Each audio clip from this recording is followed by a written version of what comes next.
Good morning dear students. हम आज जो हमारी विस्टास बुक है सप्लीमेंट्री रीडर, उसका जो लास्ट चैप्टर है मेमोरीज ऑफ चाइल्डहुड, उसका जो सेकंड पार्ट है we too are human beings by Bama, a Tamil Dalit woman, उसके साथ आपके सामने है और उसको डिटेल में डिस्कस करेंगे ताकि ये टॉपिक भी आपको अच्छे से क्लियर हो जाए। शुरू करते हैं प्यारे बच्चों।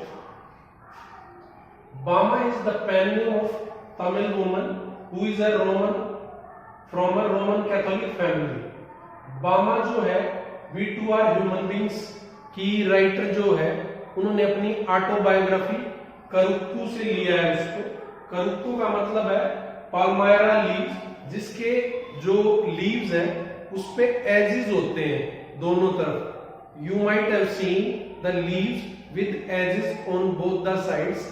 तो ऐसी पाल्मायरा लीव्स है, उसके दोनों तरफ ऐसे शार्प एजेस होते हैं जो ऐसे लगते हैं लाइक डबल एज स्वॉर्ड्स।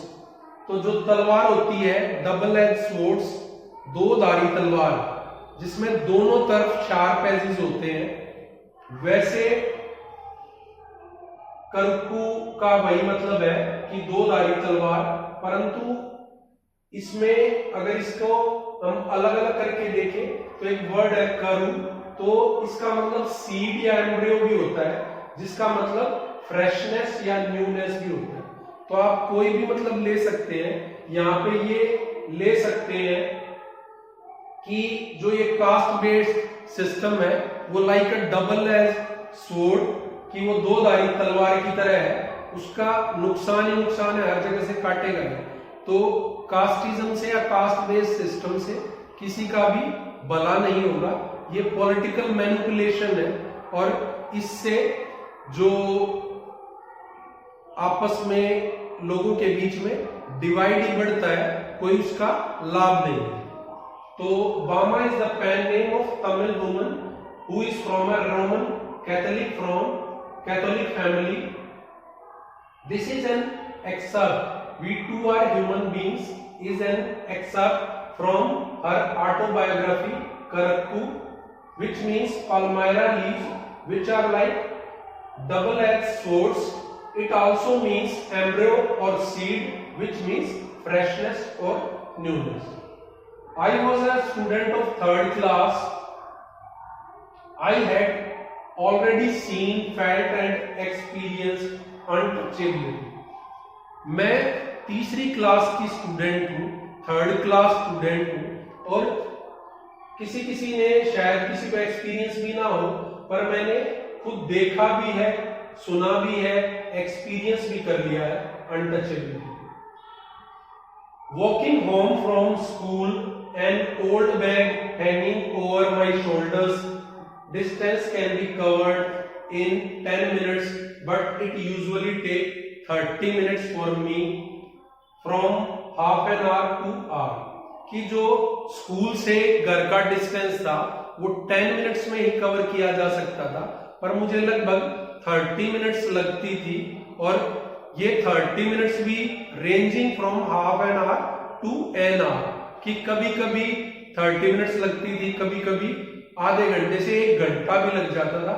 क्यों लग जाता था? जब डिस्टेंस 10 ही मिनट था।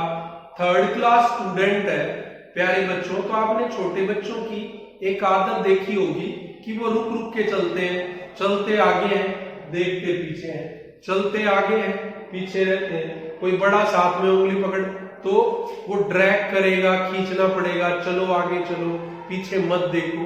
वैसी ही एक 3rd क्लास स्टूडेंट की आदत है। तो शायद इसी वजह से उनको जो 10 मिनट का रास्ता है उसको तय करने में 30 मिनट्स या एन आवर तक भी लग जाते हैं। रीजन क्या है कि a distance which can be covered within 10 minutes is being covered in 30 minutes। इसका रीजन है performing monkey, snake charmer, taking out his snake time and again, a cyclist who is spinning the wheels of a cycle and keeping himself on the cycle for 3 days even, and Mayaka temple, huge bell of Mariata temple and scent of cooking in front of Mariata temple, cooking of Pongal offerings in front of Mariata temple. तो क्या क्या reasons है distance 10 minute के 30 minutes में cover करने के, कि मरियाता temple की जो एक बड़ी सी बेल है उसकी साउंड, उसका जो ओरा है टेम्पल का ओरा, उसको देख के राइटर का रुक जाना वहां पे, या फिर पोंगल ऑफरिंग्स जो टेम्पल के सामने ही कुक होते रहते थे तो उनकी जो खुशबू थी और उन चीजों की तरफ जो अट्रैक्शन था उसको देख के जो राइटर है, जो ऑथरेस है, वो मूव नहीं कर पाती थी और अट्रैक्ट हो जाती थी, और इन सब टेम्पटेशंस की वजह से डिस्टेंस को बहुत देर में कवर कर पाती थी। Dried fish stall, Gandhi statue, sweet stall, fried snack stall, these all pull me to a standstill. Sometimes political parties people come and make a stage and use noises on mics, street plays, puppet show, no magic, no miracle, stunt performances, coffee clubs, waiter cooling coffees in a tumbler. These are the signs you might have seen on TV, videos, YouTube, etc. कि some coffee clubs, some waiters cool the coffees or milk sellers cool the coffees like this, holding one tumbler in one hand and second tumbler upwards, pouring the milk in the tumbler down, and then again the other hand goes up, the other hand goes down, and so on. The cooling of coffees in coffee clubs, cooling of coffee in tumblers, almond tree whose fruits sometimes sway down in the streets, and according to season, mango, guavas, palm shoots, so many temptations pull me to a standstill, and I was tempted to stand there, and that's why the distance was covered in 30 minutes. So these were the reasons, students, you can see key tempting reasons of performing monkeys, snake charmers, cyclists, Mariata temples, use bell in front, cooking of Pongal offerings in front of the temple, dried fish stall, Gandhi statue, sweet stall, fried snack stall, political parties, stands, stages, mics, performances, street plays, puppet shows, no magic, no miracle, stunt performances, coffee clubs, waiter cooling, coffee in tumblers. These all pull the writer to a standstill, and she was not able to move towards her home.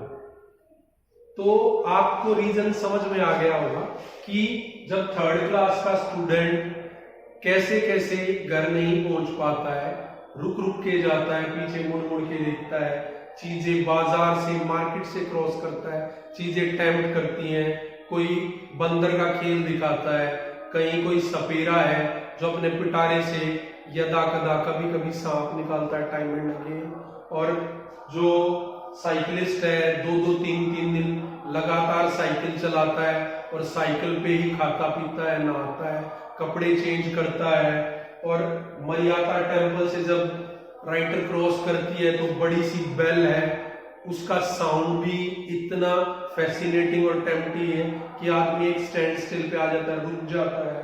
और जो Pongal offerings है, पोंगल के त्योहार पे जो प्रसाद वगैरह और जो चीजें मार्केट में मिलती हैं प्रसाद के रूप में, वो भी मंदिर के सामने पकाया जाता था, और ड्राइड फिश का स्टॉल था, गांधी स्टैचू थी, और मिठाइयों के स्टॉल थे, और फ्राइड स्नैक्स के स्टॉल थे, और पॉलिटिकल पार्टीज आ जाती थी, पूरा मार्केट में ही स्टेज लगा देती थी, माइक्स वगैरह से बोलते थे, भाषण होते थे, और स्ट्रीट प्ले होते रहते थे, कभी पपेट शो।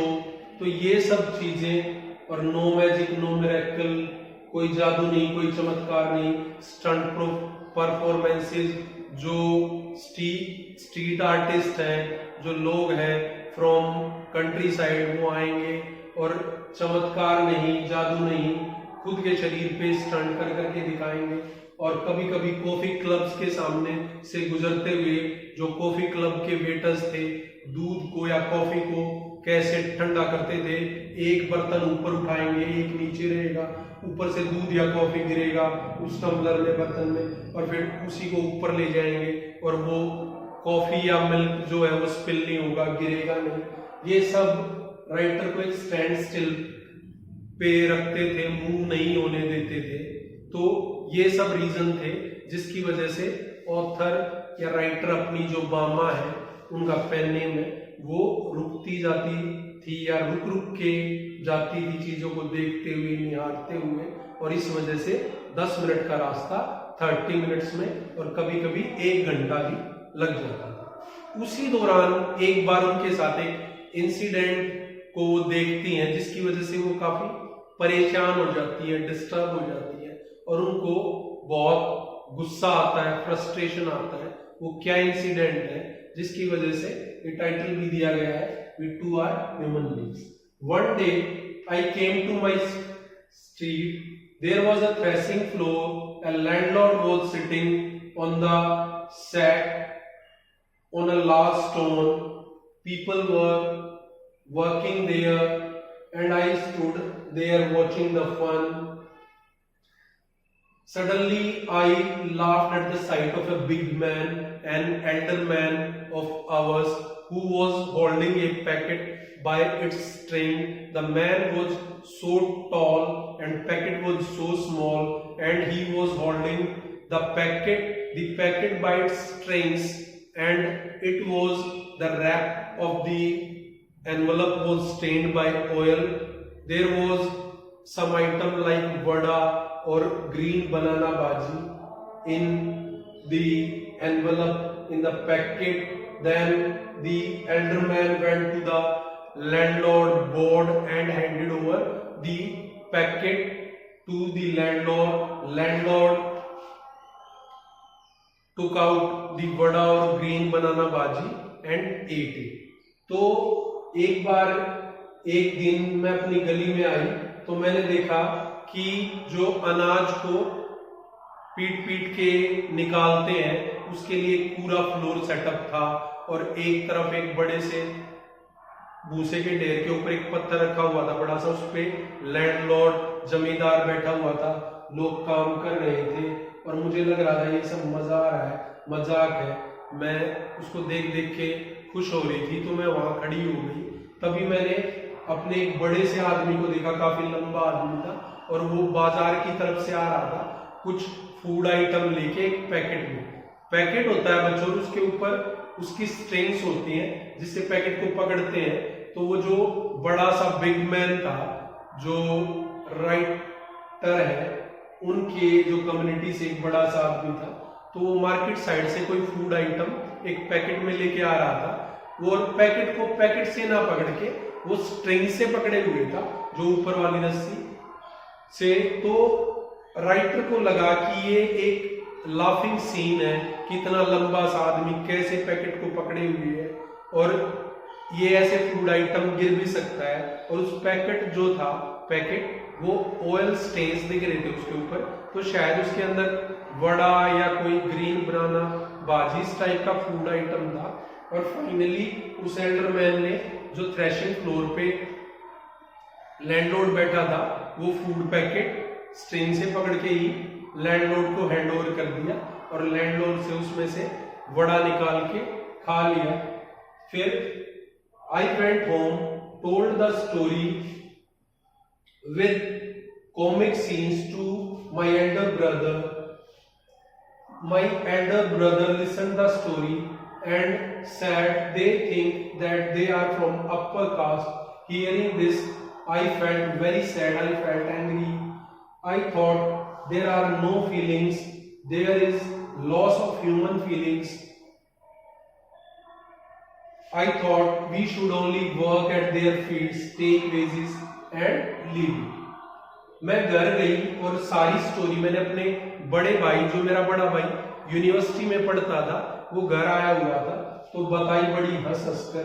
तो मेरा ब्रदर उतना हंस नहीं रहे थे, खुश नहीं थे। उन्होंने कहा कि लैंडलॉर्ड और लोग सोचते हैं शायद कि वो अपर कास्ट से है, इसलिए वो बिग बैन स्ट्रिंग से पकड़े हुए था पैकेट को और हाथ नहीं लगाए हुए था। ये सुन के मेरे को बड़ा दुख हुआ राइटर को, और गुस्सा भी आया। मुझे लगा कि ह्यूमन फीलिंग्स मर गई हैं और ह्यूमन फीलिंग्स होनी चाहिए। कास्ट बेस्ड डिस्क्रिमिनेशन नहीं होना चाहिए, अनटचेबिलिटी नहीं होनी चाहिए, और हमें केवल उनके खेतों पर काम करना चाहिए। अपना मेहनत मजदूरी लेके जैसा है वैसे छोड़ के चले आना चाहिए। तब मेरे एल्डर ब्रदर ने, अन्ना ने, मुझे एक बार एक इंसिडेंट शेयर किया कि once he had come from university and he used to visit neighboring village for a library to read books. In the street, one of the man of landlord asked my Anna, "Who are you, Appa? What is your name?" When my Anna told his name, he asked, "Thambi, on which street do you live?" to ascertain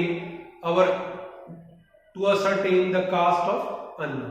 कि अन्ना ने मेरे साथ एक incident share किया कि वो university से आए हुए थे और पड़ोस के गांव में एक लाइब्रेरी थी, वहां जाते थे, किताबें इश्यू कराते थे, पढ़ते थे। रास्ते में एक लैंडलॉर्ड के आदमी ने उनको रोका, उनसे पूछा कि अप्पा आप कौन हो, आपका नाम क्या है। जब अन्ना ने नाम बताया तो उन्होंने पूछा, तंबी आप कौन सी गली में रहते हैं, ताकि वो ये जान सके कि मेरे अन्ना की कास्ट क्या है, क्योंकि सबकी अलग अलग गलियां थी कि उस स्ट्रीट में उस कास्ट के लोग रहते हैं, उसके रहते हैं। तो जो अन्ना है, साउथ इंडिया में बड़े भाई को अन्ना बोला जाता है और छोटे को तंबी बोला जाता है। तो ये वर्ड्स है, आप कंफ्यूज ना हो प्यारे बच्चों। अन्ना is the word for elder brother, while Thambi is the word for younger brother. Then my elder brother asked me to study hard, study with care, then people will come to you and attach themselves to you. Those words of my Anna had a deep impression on me. I stood first in the class and many people became my friends. तो मेरे अन्ना ने कहा कि काफी पढ़ो, अच्छे से पढ़ो, तब सब आपके पास आएंगे, आपके दोस्त बन जाएंगे और तब कोई कास्ट का फर्क नहीं रहेगा। ये शब्द मेरे ऊपर गहरा प्रभाव छोड़ गए। मैं बहुत मेहनत से पढ़ी और क्लास में फर्स्ट आई और बहुत सारे लोग मेरे दोस्त बने।